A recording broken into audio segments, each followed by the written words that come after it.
So we all want to close more deals, but sometimes there are things that get in the way when we negotiate, like a lack of confidence, insecurity. Sometimes we feel vulnerable because, well, we need a cash flow. Or maybe our competitive side gets in the way because we just want to win. But it doesn't have to be that complicated. So in this video, I'm going to share with you my top 10 negotiating techniques to help you close more deals.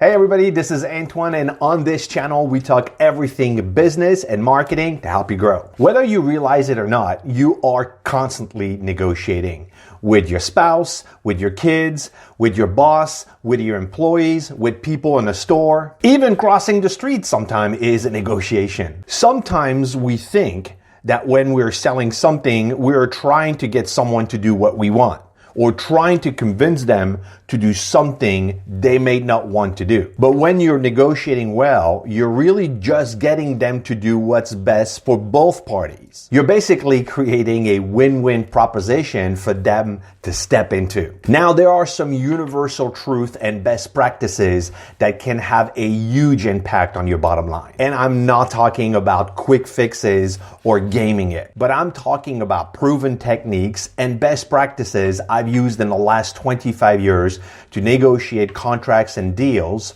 from my mentors and also from books like Never Split the Difference from Chris Voss, the FBI hostage negotiator. And with practice and discipline, these techniques can make you a killer negotiator. So my number one tip is do your homework first. You can't negotiate powerfully from ignorance. And we live in a digital world, so look them up both personally and professionally. Look up, what do they do? Who are their clients? What do they care about? What is their company mission statement? Do they support a cause or sponsor events? What is their quality standards? Are they passionate about sports or religion or arts? And I'm not talking about investigating reporting here or stalking them or being creepy. I'm just talking about stuff that they post publicly on the internet. It's amazing the amount of details you can get with just a simple search. But knowing more about them helps you gauge their needs and their commitment up front. It helps you understand the problem they need fixed and, more importantly, why. It can open up conversations more easily, and it may keep you from putting your foot in your mouth if you don't share the same values and passions. Bottom line, it makes you more relatable. And it also shows that you were interested enough to find out a little bit about them. That kind of caring goes a long way in getting a yes. My second tip is to ask them permission. Nobody likes to be taken for granted. We like to be in control, we like to feel respected, and especially we like to feel like we have a choice. Asking permission is an easy way to have the person feel that way, and it removes pressures and resistance. For example, ask them to sit where they like. Get them to pick first. Then ask them permission if you can take notes. Sometimes I just ask them, do you mind if I take notes? I want to make sure I don't miss anything. Is that okay? First, who is going to say no to this? But asking permission will give them a sense of control. It's a great way for them to feel valued and respected within the first 5 minutes of the meeting. My third tip is listen, listen, and listen. It's hard to position your solution to their problems or challenge or issues if you don't listen. Even though you've already have done your homework, they may be things that you have missed or got out of context. Listen to them tell you what's important. What are they thinking? What are they concerned about? This technique is about much more than gathering information like with asking permission. It has them feel important and respected. There is something magical about being heard. They are more likely to listen to you if you listen to them. In negotiations, just like in sales, you should do 75% of the listening and only 25% of the talking. So my tip is listen, listen, and then listen some more. My fourth tip is show empathy and validate their emotions. People need to feel understood, especially when making decisions that matter. And the bigger the deal, the more important that step is. Look, it's very basic. People buy from people they like. Showing empathy makes them feel comfortable with you. You want them to feel like this person understands me. Now, it's important to be genuine here. Faking it is the best way to burn bridges and earn a reputation you don't want. But building business relationships with empathy is a fast track to trust. And trust is the kryptonite of negotiations. Once they trust you, it's significantly easier to negotiate. Now, here are some ways to show empathy. When you get to their pain or issues or challenges, use phrases like this. Nobody should have this kind of problems. Or, I really understand how you feel about this. Or, nobody should have to deal with this. Or, just like you, I've been frustrated with this. And to validate their emotions, you could use sentences like this. It sounds like this is very frustrating to you. Or, it feels like this is really overwhelming. The more they know that you care about them, the more they'll care about your solutions. It's that simple. Hey, if you like what you've heard so far, please take a second and give me a thumbs up. All right, now let's move on. The fifth tip is mirror and recreate what they've said to you. Once again, people like to buy from people like them. What often happens in negotiation is we sit on opposite sides of the table and defend our position. The verbal and nonverbal communication sets us up as opponents instead of people looking for a common solution. When you learn to mirror them and recreate what they told you, it puts you on the same page as them.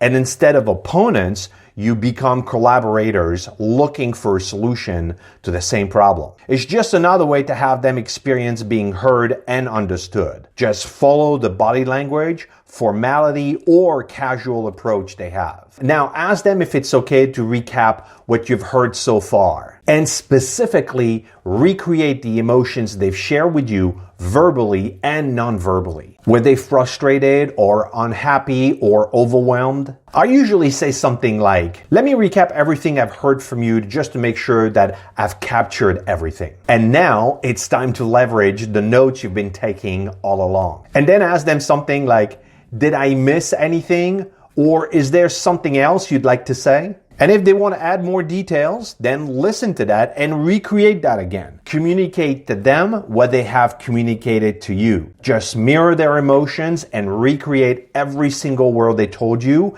including the good, the bad, and the ugly. Once again, it's a great way for them to feel understood and appreciated. The sixth tip is to smile and slow it down. If you want your negotiations to be friendly, just smile and slow it down. Slow personal energy occurs as friendly, and intense energy occurs as high pressure. Now, we may get a little anxious when it's time to negotiate, and we may get a little overexcited in trying to close the deal. So one of the best ways to deal with your nervous energy that may be there is to slow it down.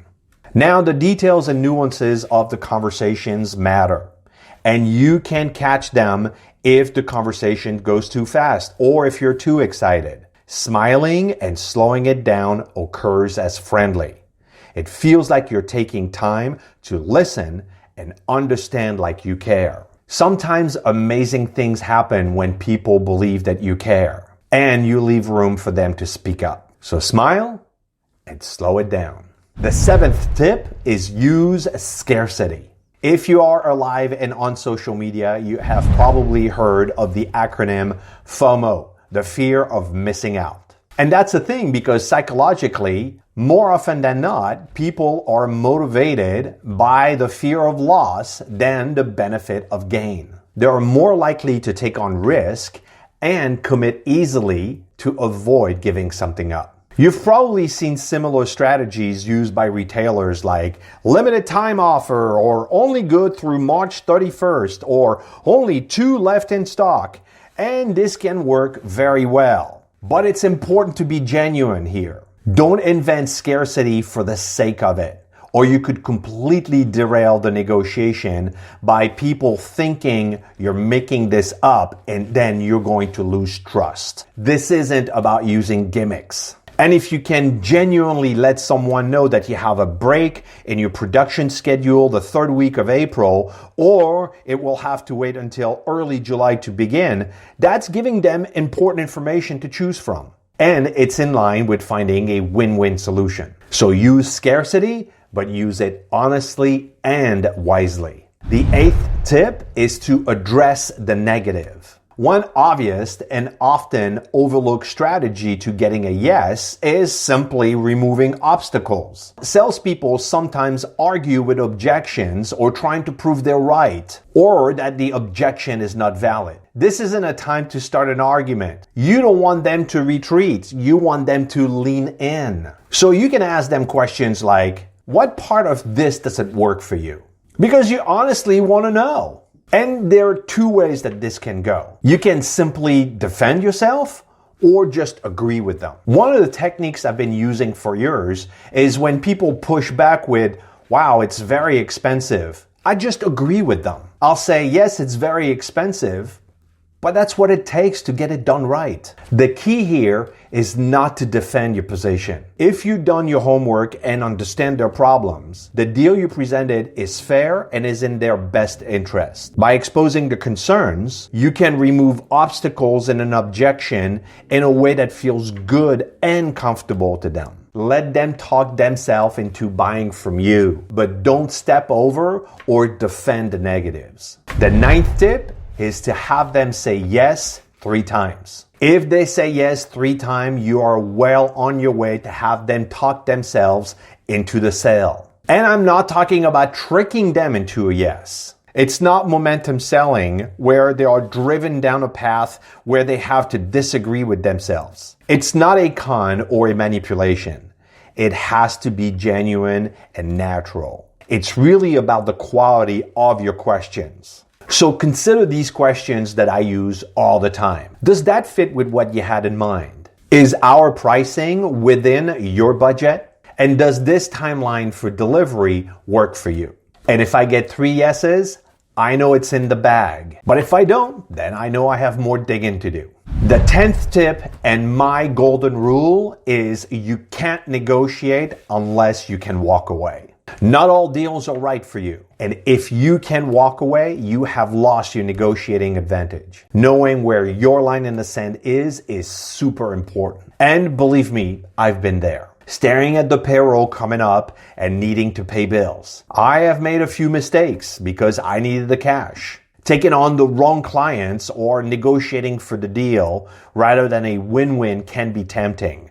But trust me, you'll regret it. Before you walk into a negotiation, you need to know what's your bottom line. What is your cost of acquisition? What is your profit margin? Not just your cost of goods sold. Because marking up your cost of goods sold is the fastest way to go bankrupt, even if you think you're doing okay. Match your strength to their problems and don't compromise. If what they want or need takes you out of your core competencies or your price point, just simply walk away. More businesses fail from taking on D and F rated clients than you can imagine. Know what doesn't work for you upfront and be ready to walk away if you have to. And you may refer them to a colleague and get a referral fee in the process. It will serve you both. But don't negotiate without knowing your line in the sand and be ready to walk away if you have to. All right, so that does it for today. The next video to watch would be this one right here. I would appreciate a thumbs up if you got value. Make sure to subscribe before you leave. And until next time, ciao.